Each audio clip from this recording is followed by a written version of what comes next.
So I just got back from my trip. It was fun. It was good, but I'm excited to get back into the swing of things here. When I got back, there's a huge package, or I guess package of packages waiting for me. So I'm going to go ahead and open these. Got some Gundam cards, of course. This is what's going to make up the majority of my blue-white deck.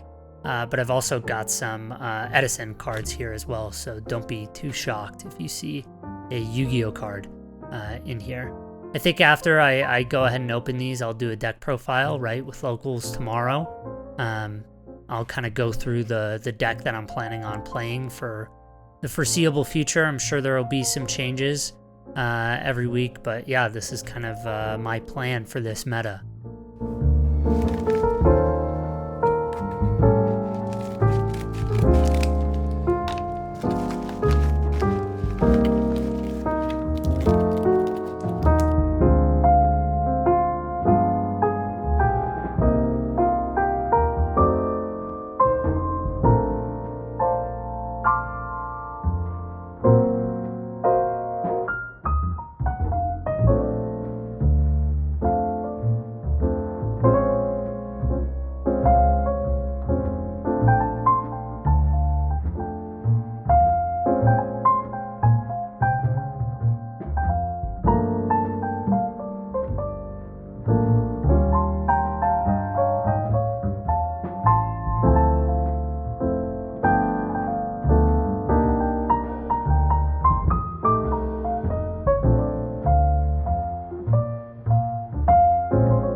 So I've got my deck all ready to go for locals. So let's go through it, do a little bit of a deck profile. For the most part, this is inspired by a Japanese build that won one of the Japanese launch tournaments. So credit where credit is due. But we'll start off with 3 Zawart, cheap blocker, right? This is, as you can see here, my next card is a level 3, so this is really only like this is your only early play. But I think it's okay. Passing, at least right now, is not that bad, so I think it's fine to play. We have here 4 of the Rizel. Good stats, right? We have 4 of the Ilfrith. Good blocker with good stats. 4 health is pretty nice for a lot of the early game units, right? Allows you to trade pretty favorably. So pretty good there. Then onto the level 4. We got 4 of the Gundam from the starter deck. Like I said, this card, I feel like it's kind of undervalued right now.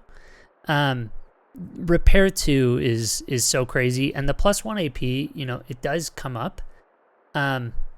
But overall, right, being able to trade for essentially free in a deck that cares about trading, I think is insane. So next, we got a level 5 here. We got the Ale Strike. This is like the best blocker, right? The effect to return a unit to hand is crazy. sometimes, you basically just like blank your opponent's turn because they played something and then you send it back to hand. Or sometimes, right, it helps you swing for game, right? You might be able to send that blocker and swing for game. So pretty good. Our other level 5 here is Unicorn Gundam Unicorn mode. We play 3 of those boys. It's pretty good, right? The double attack where you like play this, play Benaji, and then attack, destroy it for destroy mode. It's pretty good. I mean, most of the time you're kind of playing destroy mode for what it costs, but I think this is worth running. Especially because it lets you recur Benaji, which is like one of the best pilots. So I think it's solid. 2 Freedom Gundam. I feel like people have been kind of not as on this card recently. To be honest, I kind of agree. I think a lot of the time it can be kind of underwhelming. But at the same time, right, it's a 4/6 blocker. And anytime you pair a pilot, we play a lot of pilots.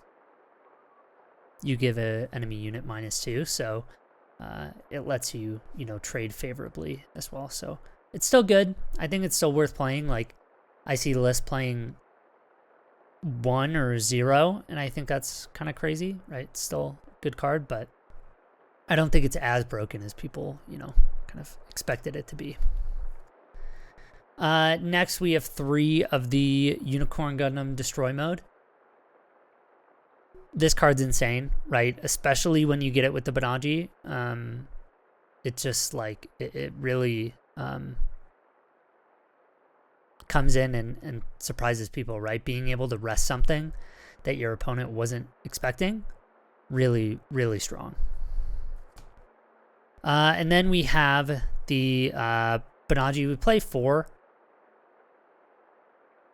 I've seen 3. I think 4 is good, right? The stat line is just so good, and it's 1 cost, 2/2. It's strong, right? Even when you pair it with one of these blockers or whatever, it can really change the game. So, still need to get one more of the promo ones. We play 4 Amuro, right? We're playing 4 of the Gundam, so we may as well play 4 Amuro. Amuro is like, I think, the best pilot. Being able to rest anything that's HP 5 or less, which most things are, I feel like it puts you in a really advantageous state. So, your opponent can put up their whole game plan and say, okay, I'm safe. And then you play this and you rest something, and that can win you the game, right? That's already happened to me a few times, so I feel like it's strong. Kira is good, mostly because you play 6 units that can link with it. But the AP -2, it's also really helpful just for trading, right? We've got, these blocker guys, and so it's nice when you can swing into one of them with Kira and give it -2, and then, restand it or keep it up or anything like that. That way your blockers are a little bit more safe in terms of HP. We're playing 4 Overflowing Affection. This card, it's great. Draw 2 -1. I mean, what's wrong with that? I am playing 1 Unforeseen Incident. I've actually never played with this card, and I just want to try it out. AP -3, I think, seems really good in a deck where you're trying to trade favorably. So, seems to kind of make sense. And then, I'm only playing 2 A Show of Resolve. This was what I noticed the most about that Japanese list that I think I really like. I've been playing on Wing Table with a deck that has 4 of these, and while this card is good, right, unconditional draw 2, the cost 3 and the level 4, I think it really balances this card. So in that way, I just don't really feel like you play it as much as something like Overflowing Affection, which does have a drawback. Really, I say that I play maybe 1 to 2 per game. And so I think seeing it less is okay, right? I really only want to see this in the late game because, turn 4, turn 5, like I want to be playing some big units. So, and then I'm splitting the base here. I've got 2 Archangel and 2 White Base. The Japanese list, it had 4 of the White Base, but I like both. You know, I played lists with more White Base. I've played lists with more Archangel. I think both are really strong, right? Getting to restand a blocker is really good, and getting to create guys is good. What I think, the reason that I would say maybe I favor the White Base a little bit over the Archangel is that when people see Archangel, they want to swing into this right away, and it only gets value if you have blockers on the field and blockers who can attack and survive. And sometimes that won't be the case. So this makes it like it's a little bit more situational, right? Even though the effect is insanely strong. With the White Base, this gets you value no matter what, right? Yeah, its effect gets a little bit weaker as you build board presence, but being able to create a 1/1 body, there's so many times where something has 1 HP left, or you know, I need 1 extra swing or whatever, and this gets me there while giving me a base, which I feel like is pretty strong. So I don't want to get rid of the Archangel yet, but I do, you know, I really like the White Base. So that is the list. This is what I'm going to be taking to locals. So stay tuned to hear how everything goes. I'm really excited to be able to play my, you know, finished build, right? With all of my cards and everything like that. So yeah, stay tuned.